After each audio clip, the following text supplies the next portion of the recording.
Жители микрорайона 13-й километр села Выльгард записали видеообращение к властям всех уровней с требованием наладить автобусное сообщение с их домами.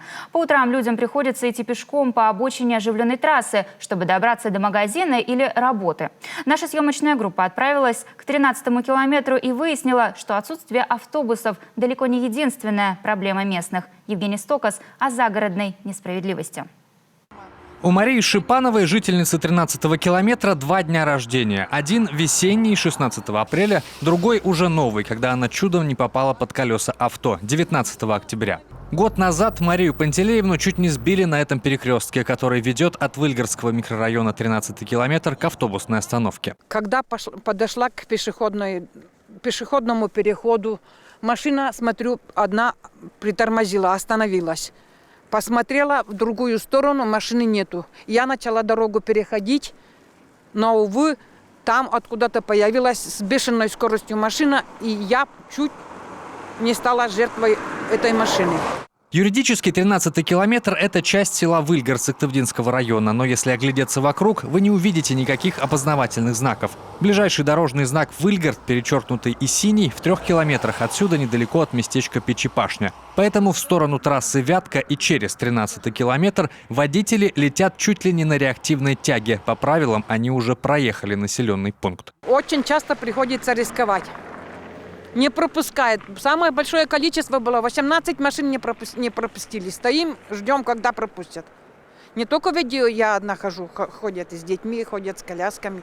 Эта беда накладывается на другую, самую болезненную для местных жителей – с автобусами. Год за годом администрация не может наладить здесь постоянное и удобное автобусное сообщение с остальным Выльгардом. Летом спасают дачные автобусы, а вот зимой возникает проблема. Рейсовые 174 и 101 в микрорайон не заходят, а Гаринский автобус едет поздно. Чтобы успеть на работу, люди идут пешком до Печи-Пашни прямо по трассе. Без шуток, и это в 21 веке. Иду пешком с 13-го километра, Сыктывдинский район, село Выльгард. Вот, дошла до поворота нигде нет света. На трассу вышла, иду пешком на работу до Печи-Пашни, чтобы дойти до 101-го номера автобуса. Вот так мы идем каждое утро. Снег, дождь, хоть что. Кроме того, ночные дорожные гонщики мало чем отличаются от дневных.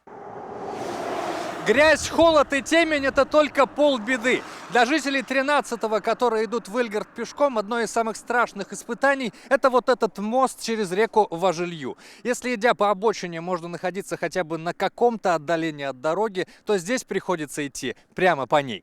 Дошло до того, что жители 13-го километра записали видеообращение к властям всех уровней и потребовали, наконец, наладить автобусное сообщение с ними. Сил терпеть такое отношение и чувствовать страх за жизнь близких и соседей у людей больше не осталось. Через запятую они перечисляют все болевые точки микрорайона и в конце заключают главный посыл. Требуем автобус на 13-й километр!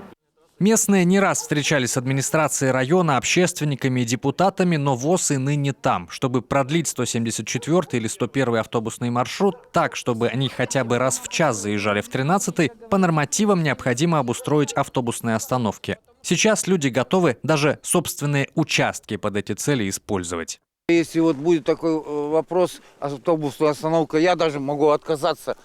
И пусть зайдут ко мне в огород, если хотят уже остановку сделать. Я откажусь. Что мне это 5 метров, но зато будет автобус ходить, так как мне в больницу надо ездить. То накладно же мне, инвалиду, ездить каждый раз. В администрации отвечают, что эти маршруты межмуниципальные, волевым решением их не продлить. Может помочь программа «Народный бюджет» – закупить небольшой автобус и создать собственный маршрут. Индивидуального предпринимателя или общество с ограниченной ответственностью, которое бы в рамках народного бюджета купили микроавтобус вместимостью до 8 мест для организации работы легкового такси.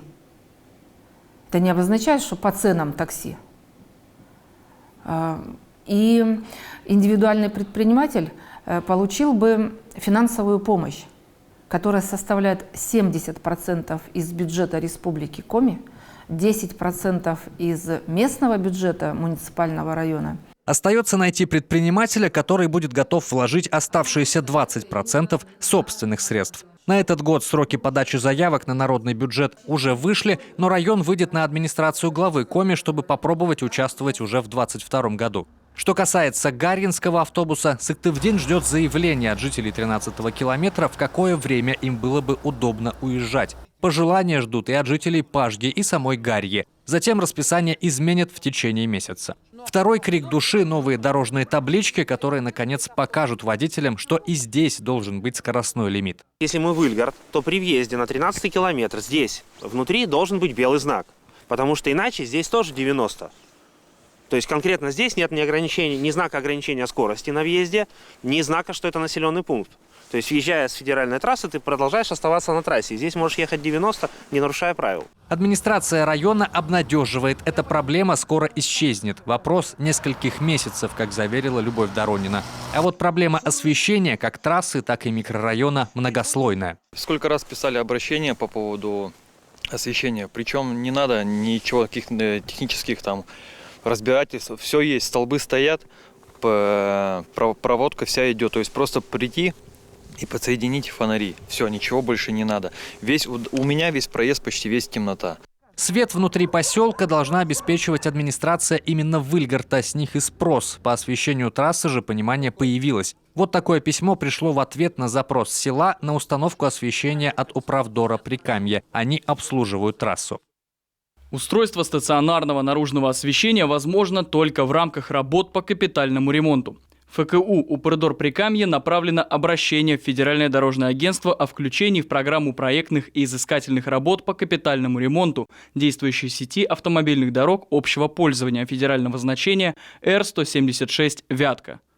В суеверие и нумерологию в 13-м километре не верят и не считают число несчастливым. Тут каждый год становится больше домов и детей. Опыт работы с администрацией района и села у местного актива тоже есть. К примеру, газификация прошла быстро и по проекту. Теперь местные жители надеются, что и остальные вопросы удастся решить. Евгений Стокос, Олег Юшков, Юрган, Сыктывдинский район.